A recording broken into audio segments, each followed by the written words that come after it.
Welcome in to Duval Daily presented by GenJag.com. I'm Jordan DeLugo. Thanks so much for tuning in.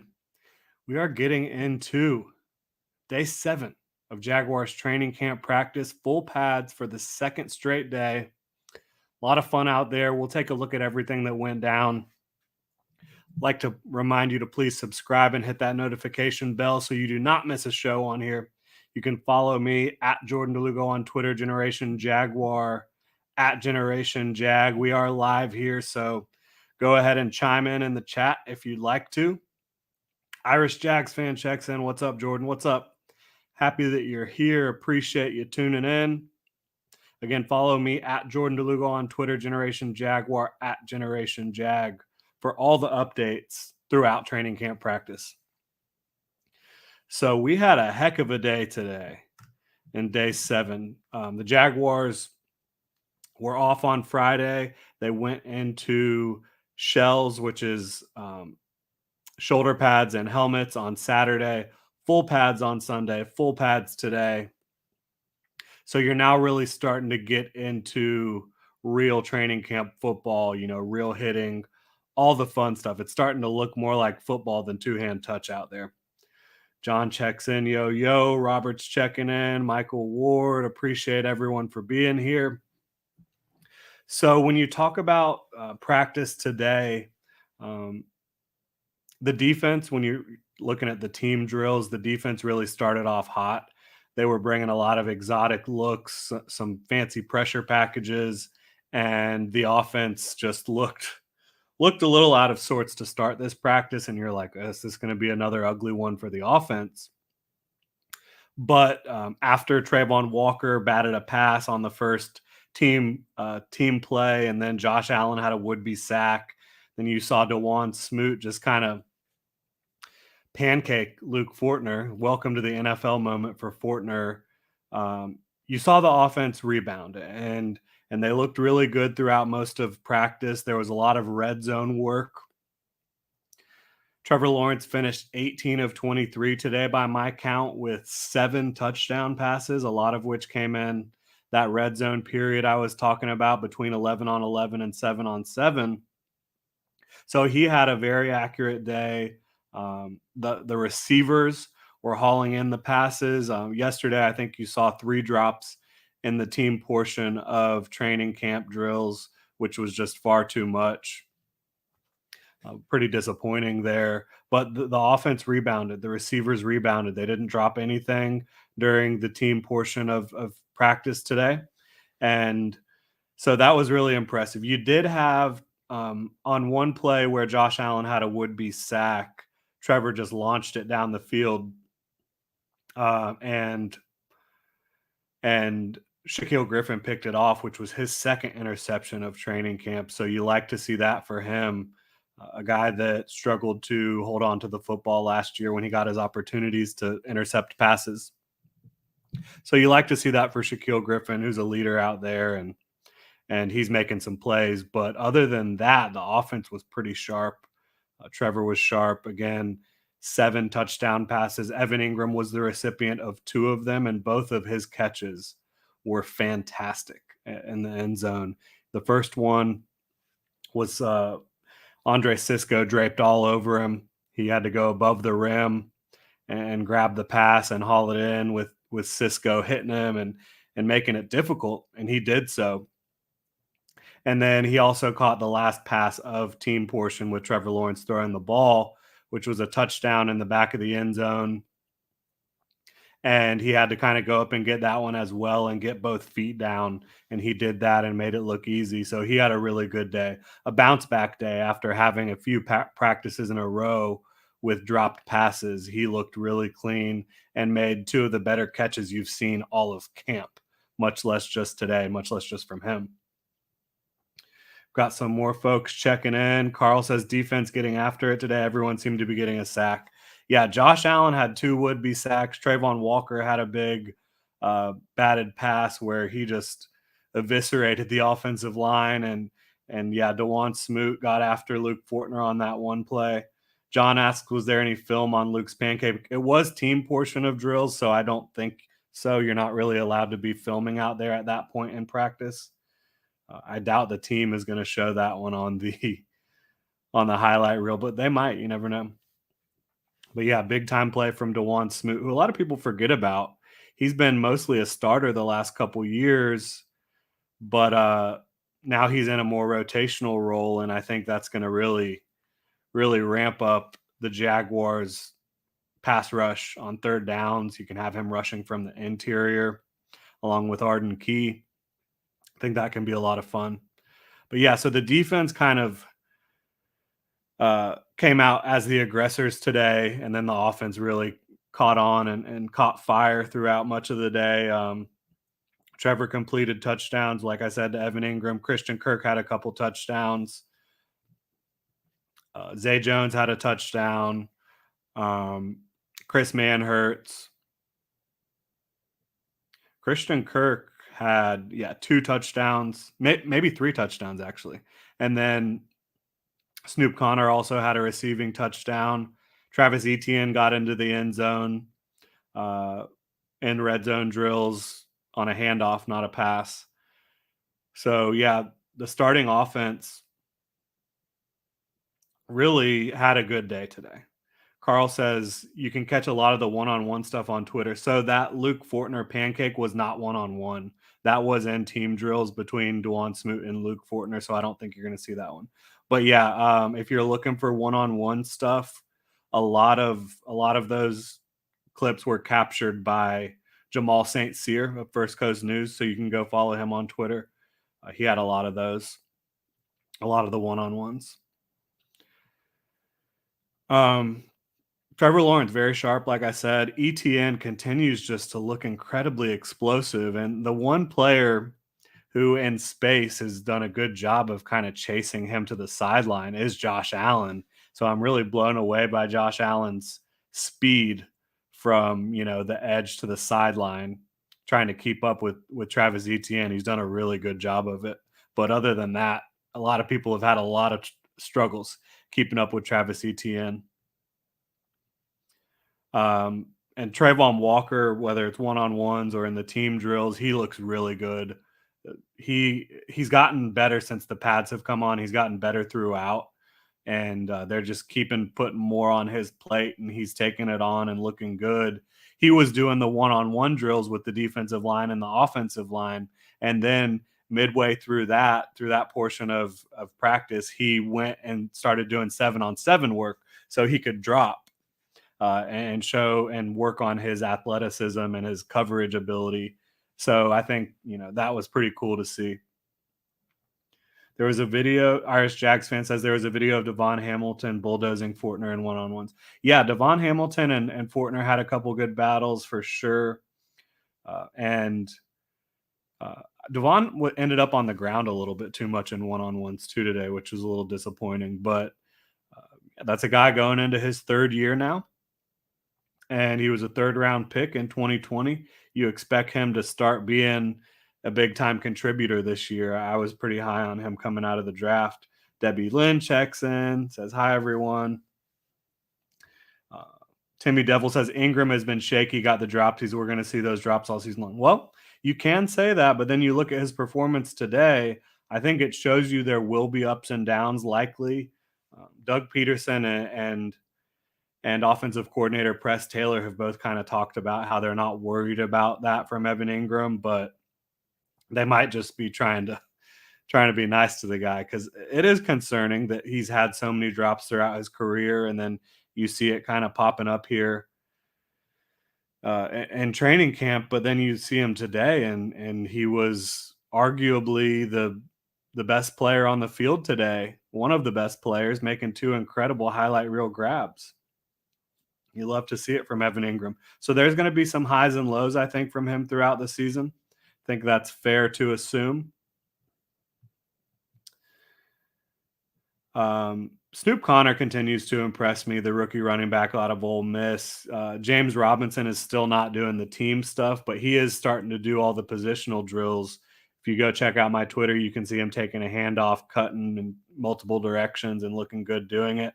So that's good for him. He looks really close. Devin Lloyd looks close to being back as well. He has the hamstring. Last week, Doug Peterson said he was day to day, so Devin should be back soon. He looks close. He's doing a lot of agility drills and getting on the ladder and stuff. So you like to see that because Devin Lloyd is going to be a starter day one. You want to see him getting these valuable reps. Receiver who continues to stand out for me that is, has a uphill battle to make this roster is rookie Lawan Winningham. He's the lanky kid, 6'3", 6'4". I wouldn't say he has like a big frame, but he is long and angular. And he just, every time he gets the opportunity to go make a grab, he does it. And that's something that not every receiver on this team can say. And so you see him out there on the bags every day, catching passes from the jugs machine, and he's working hard and he's looking good, really. So if there's a receiver who has an outside shot of making the roster, beyond the top 6, which are Marvin Jones, Zay Jones, Christian Kirk, Laviska Shenault, Jamal Agnew, and Laquan Treadwell, I would say Lawan Winningham has really acquitted himself well and made that. He's going to make that a difficult decision. At the very least, I think you put him on the practice squad because he's really given it all he's got. So I mentioned how Josh Allen and Trayvon Walker were having a lot of success early on and throughout. Walker Little and Cam Robinson, they rebounded. I think they both played well throughout the practice. And when it got into time for one-on-ones, those battles between Walker Little and Trayvon Walker and Josh Allen, and then Cam Robinson with Trayvon Walker and Josh Allen, those were good battles. You saw them getting after each other, and I think it was pretty even when you look at that. When you look at the team portion, though, Josh Allen's been pretty unstoppable. He might be the best player on the field right now for the Jaguars. C says, Jordan coming in clutch with these updates. Appreciate you being here. Chase says, I'm 10 minutes in the past, but I'm here. I'll hear this 10 minutes from now. All right. Glad you're here, Chase. Irish Jags fan says, can't wait to see Winningham in the preseason games. Yeah. So that's going to be big. Preseason Hall of Fame game is coming up this week on Thursday. The Jaguars will be playing the Raiders in Canton, Ohio. And I don't think you're going to see any starters. I wouldn't really be looking for many of the number 2s to be playing all that much either. It's going to be the real depth players down the depth chart competing for roster spots. And that's going to be good because that's who you need to see in preseason. But because the Jaguars will have their 3 preseason games after this, and because they just got pads on, I just don't think you risk Trevor Lawrence and a lot of the big names that you're going to be relying on in this game. You will see them at some point in the preseason. I just don't think it should be this week. It's too soon, in my opinion. But we haven't gotten confirmation on that. I kind of think that's the direction the Jaguars are going to go, though. All right. So what do we have here?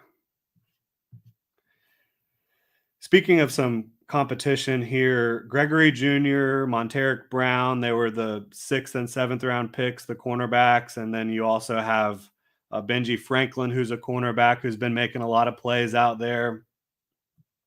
When you look at the competition for the final cornerback spots, even though Gregory Jr. was drafted in the 6th round and Monteric Buster Brown was drafted in the 7th round, Brown has been significantly better, in my opinion. I think he's getting more reps with the second team. And at this point, I would have to say, if you had to make final cuts right now, that Gregory Jr., despite being a 6th round pick, would probably be more of a practice squad candidate than a 53 roster candidate, honestly. He just has not been making many plays. Hard for him to get beyond the 3rd team. They've kind of let him play some nickel a little bit on the inside to see what he has. So, yeah, and Dustin checks in and says, do you have one player who would be a surprise cut? I think he would be a surprise cut based on the fact that he was drafted in the 6th round. He was drafted ahead of Buster Brown. He had a pretty good Senior Bowl. He's got the athleticism you look for. but he just hasn't been making plays. Hasn't really done a great job sticking with these receivers. So he's going to have to play a lot in preseason and prove that he deserves to be on this roster, because at this point I don't think he does. John says during the mock drafts I was drafting Buster in the 6th with a late 5th round rating. Yeah, I think that's fair. Buster Brown, this is a guy that played in the SEC for a long time, picked off 5 passes last year in the SEC, was locking down some of the best competition the country has to offer in college. He fell because he ran like a 4.55, I think, 40-yard dash, and just isn't a great athlete, but he's a good enough athlete with his physicality and his technique uh, to hold up, in my opinion, as a at this point right now as a depth cornerback and potentially a guy who could carve out a role in the league. But yeah, even Benji Franklin, who is an undrafted free agent, he's made a lot of plays. He's getting a pass breakup seemingly every practice. She says that hat is fire. I appreciate it. Yeah, y'all can check it out. We are going to have these live on the site tomorrow, probably, genjag.com. We'll have an announcement about that, of course, on all our social platforms, Facebook, Twitter, Instagram, and they will be available tomorrow morning is when they should be available, but we'll announce it. So if you guys like the hat, it'll be available in black and teal. We've got the teal one right here, actually. Check it out. It's beautiful. Nice dad hat with the clasp. One of my favorite designs. Love it. Shameless plug there. But yeah, y'all can check that out tomorrow. Robert says he was first team SEC was Buster Brown. Yeah, I mean, he was one of the best cornerbacks in the SEC last year, bottom line. Gerald says, got here late, but is the kicking game looking any better? Yeah, so this is something we haven't talked about on here because it happened over the weekend. I didn't do any shows over the weekend. The Jaguars, they waived Andrew Mevis, who was the undrafted free agent who was really struggling. He was the one who accidentally hit Dave Campo in the head. Dave is okay. I have confirmed he's doing just fine. But Mevis was wildly inaccurate, unfortunately, through the early part of camp. So the Jags waived him. They brought in Elliott Fry, who is wearing number 12, the same jersey number as Andrew Mevis. I'm not sure if it's the same jersey. I have not gotten to the bottom of that. But I will say, Ryan Santoso has been good enough, I think, accuracy wise. When I think about really good kickers that you've seen in Jacksonville, Josh Lambo, Josh Scobie, Mike Hollis, these guys were automatic in practice for the most part. I certainly don't think Santoso has been perfect. He hasn't been like deadly accurate, but he's made most of his kicks. He's probably made 80% of his kicks out there so far. So, is that great? No. But is it going to be a major deficiency if you're making 80% of your kicks? Probably not. You would hope to have better than that. I think you want to have really above 85% to feel really comfortable. But we'll see. Timmy says, is Austin even getting third team reps? I think he's talking about Kevin Austin.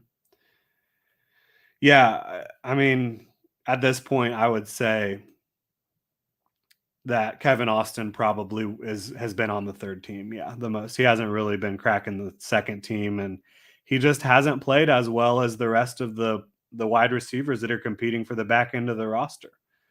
Jeff Cotton has played better. Willie Johnson is someone who I have not talked about on here, who is consistently making catches, looking quick with the ball in his hands. So he's another guy out of Marshall that has stood out a little bit to me.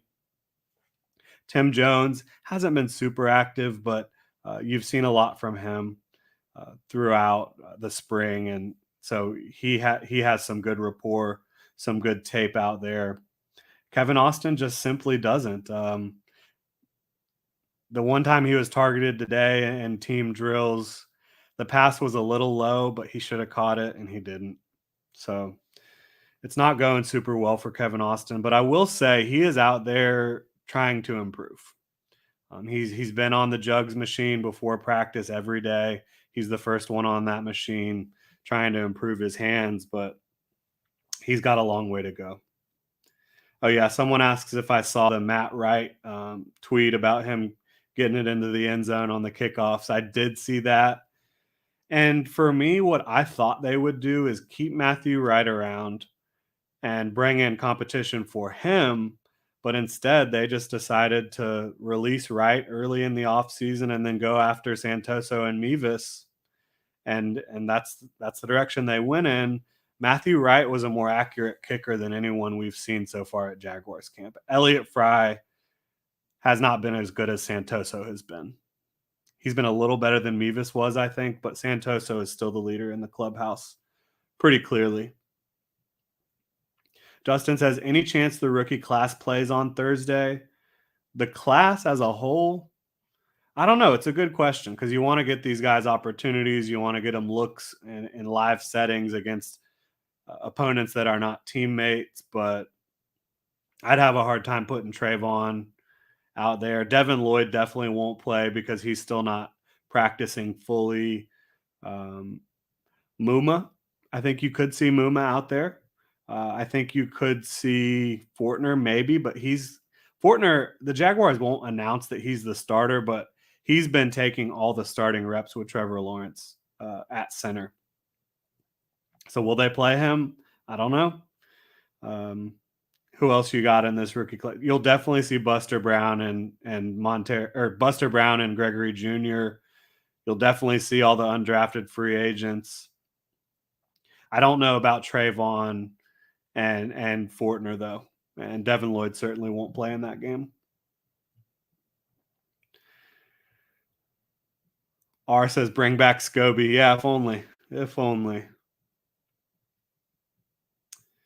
Eric says, do the drops by receivers and tight ends make you worry? Seems like they were plagued with them no matter who we have.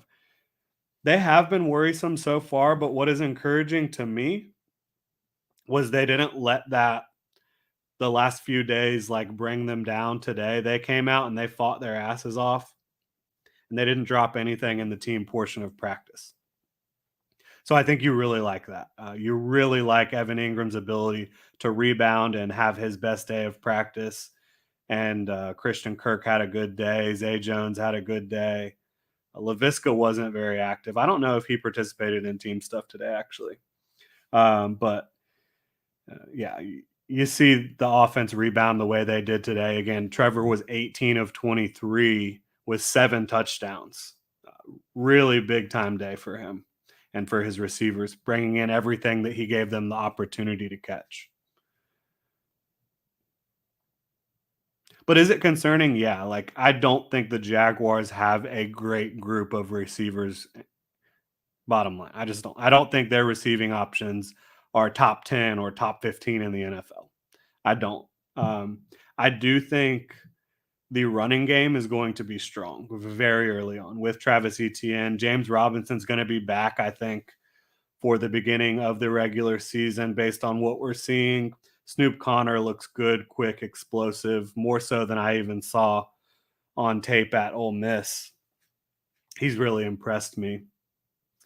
Carlos says Cam has been looking really solid. He has. Cam's having a good camp. He is. And he's going up against Trayvon Walker and Josh Allen most reps. So he's doing a good job. They're trading punches. Josh Allen's gotten his sacks. Trayvon Walker's gotten plenty of push and been able to bat some passes at the line. But Walker Little, Cam Robinson, Josh Allen, Trayvon Walker, they're all getting after each other, trading punches, and I think doing a good job. Wes says, will Snoop Connor play in the Hall of Fame game? I would think so. If he didn't, I think you would just be looking at Mekhi Sargent, Raquel Armstead, and Nathan Cottrell would be the only running backs playing in that situation.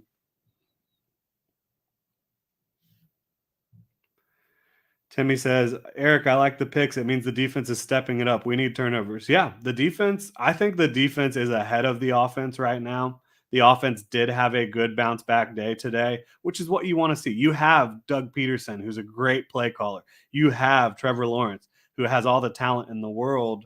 And there are enough pieces for them to be competent on that side of the ball in the passing game. The running game, I think, is going to be good early on. I think between ETN, Robinson, and Connor, and having Brandon Scherf, who's an elite run blocker, Luke Fortner is a good run blocker, Tyler Shatley is a good run blocker, and Walker Little and Cam on the edges at tackle. I think you've got a really good run blocking group. The receivers are good run blockers, so I think the running game might be the key early on for this Jaguars offense, and that can kind of open up the passing game. And yeah, Jawan Taylor's still not back. He has I think it was a hamstring. Doug Peterson said yesterday or the day before. He still is not participating in practice. So you've seen Walker Little starting with the ones. And I think I said this a couple days ago. I'm not sure that it will be a competition once Jawan is back healthy because Walker has looked good. All right. Eric says, good point, Timmy Devil. I get that. That's what makes training camp so tough. If one side fails, that means the other side succeeds. Yeah, it is tough in that way. But I think today was the best practice I have seen all of training camp because it was the offense and the defense trading punches. It wasn't, oh, well, the defense won that play because the offense dropped the ball. They were both sides executing at a fairly high level and getting after each other. And you saw that today. There was a couple little skirmishes. You had Chris Claybrooks who brought a ball carrier down hard, and Badara Traore got up in his face. They got broken up really quickly. It was nothing to see there really. But then you saw Zay Jones and Trey Herndon really getting after it, and several players kind of on both sides getting involved there. I had to kind of jump away. It was a little too close for comfort. So it was chippy, and I think you want to see chippy. You want to see offensive players sticking up for their guys. You want to see defensive players sticking up for their guys, and you want to see both sides trading punches with quality play, not with like, oh, he dropped the ball. Oh, this defender slipped. No, you want to see both sides executing at a high level, and one side's just going to end up winning a certain play or a certain set of plays. And that's what you saw today. You really saw them trading punches at a high level. And I think it was the most encouraging practice of training camp so far, to be completely honest with you guys. C says, bold prediction, Josh Allen wins Defensive Player of the Year and Offensive Player of the Year. All right. I like it. I'm assuming you're talking about the other Josh Allen when you talk about the Offensive Player of the Year. But make no mistake about it, Josh Allen has said, the Jaguars Josh Allen, the good Josh Allen, has said he wants to be the best defensive player in the NFL. Bottom line, best player in the NFL. I don't know if he's there yet, but he has been one of the more dominant players at camp. I mean, he's getting a sack seemingly every day in team drills. All right, let's get into some comments here. Omar says, backup quarterback that will stand out in the Hall of Fame game. Well, CJ Beathard still is not taking on full team reps, so I don't think he'll be playing in that game. So you're going to have Jake Luton and Kyle Slaughter. I'm not sure how to pronounce his last name.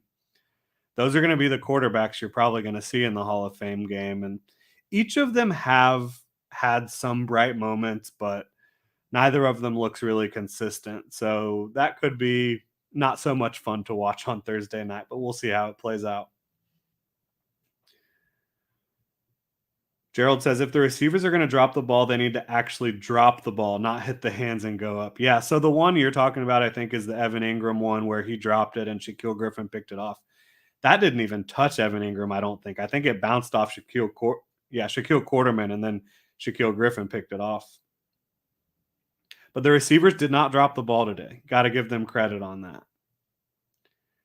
Irish Jags fan says, has Ben Barch had any reps with the ones? No. That has been one of the surprises of camp early on, is that they talked about Ben Barch being in competition at left guard, but it's been On the interior, it's been Luke Fortner, it's been Tyler Shatley, and it's been Brandon Scherf. Robert says Josh Allen is going back to the Pro Bowl, I think. Yeah, so you don't want to go too overboard with what you're seeing in training camp, but based on his skill set, based on the flashes we saw last year and the 6 or 8 game stretch he had in the middle of the season where he was one of the more dominant defensive ends in football, defensive end slash outside linebackers. And now he's got Trayvon Walker opposite him. He's got more talent in the middle. I think a better situation overall. I definitely think Josh Allen should be in contention for the Pro Bowl this year. He needs to be playing at a Pro Bowl level. That should be the expectation for him. And it certainly is his expectation. Shy says Tyson Campbell says he's going to be a Pro Bowler this season. There's no reason he shouldn't be. And last few practices, they just haven't even been testing him. He's been the no-fly zone on his side of the field. Tyson's been awesome. Timmy says people were laughing at Chason's get off. It's a little jump that he does on the bull rush. Not sure what you're talking about there. Eric says, I believe that week 1 is a huge game to set the tone for the rest of the season for us. For a team not expected to do much, it's just so important that we don't lose that game, gaining some momentum. So it is funny that when you look at this, yeah, you do think you want to definitely beat Washington. Doug Peterson wants to beat Carson Wentz. All that fun stuff. But, the 1-15 Jaguars, they won their first game of the regular season and they lost the rest of them. So you want to win in week 1. You want to set the tone. But either way, it's not going to make or break the season if you have a mentally strong football team. Yeah, John says, I'm sure that we said that 2 years ago, talking about winning that first game. Yeah. C says Josh Allen about to get the bag. He should, absolutely. He deserves it. Gerald says it would be nice to win game 1 on the road, especially with Chase out. Yeah, so if you guys didn't see, Chase Young will not be available for the Commanders in week 1 against the Jaguars, which will help. But they've still got Jonathan Allen, Montez Sweat, and Deron Payne up front. They're no slouches. They're still going to be a tough front to deal with. Zach is whack says, yo, glad to catch live. Glad you're here, Zach is whack. I don't think you're whack, by the way. So, yeah, that's pretty much all I've got for y'all today. I'll do a longer stream a little bit later in the week, but I got a busy schedule today. I've got Relevant coming up, DeLugo on Duval at 2 p.m. today, where I'll be talking about the standout players from the first 2 padded practices. And I think it is a big difference once you get the pads on. And it's definitely more of a real football practice, right? You've got pads on, you're hitting, you're getting after it. I'll answer this one last question here. Omar says starting D-line week 1. I think when you're in your base package, you're looking at Foley Fatukasi, Roy Robertson Harris, and Malcolm Brown on the defensive line, and then Josh Allen and Trayvon Walker at outside linebacker, also on the line of scrimmage. And then when you look at when you're just trying to get after the passer and it's clear passing situation, 3rd and long, whatever it may be, you're trying to get after the passer. I think the lineup is DeJuan Smoot and Arden Key in the interior, and then Trayvon Walker and Josh Allen outside of them. That's what you would see in that situation, I think, which is exciting. The defensive front is as good as it's been since the Calais Campbells and those guys were here. It's better than it's been in a couple years for sure. It's deeper. Like Arden Key and DeJuan Smoot as rotational pass rushers, that's such a difference than what you've seen here over the last couple years. And Adam Gotsis as well. I think Roy Robertson Harris is having a really good camp.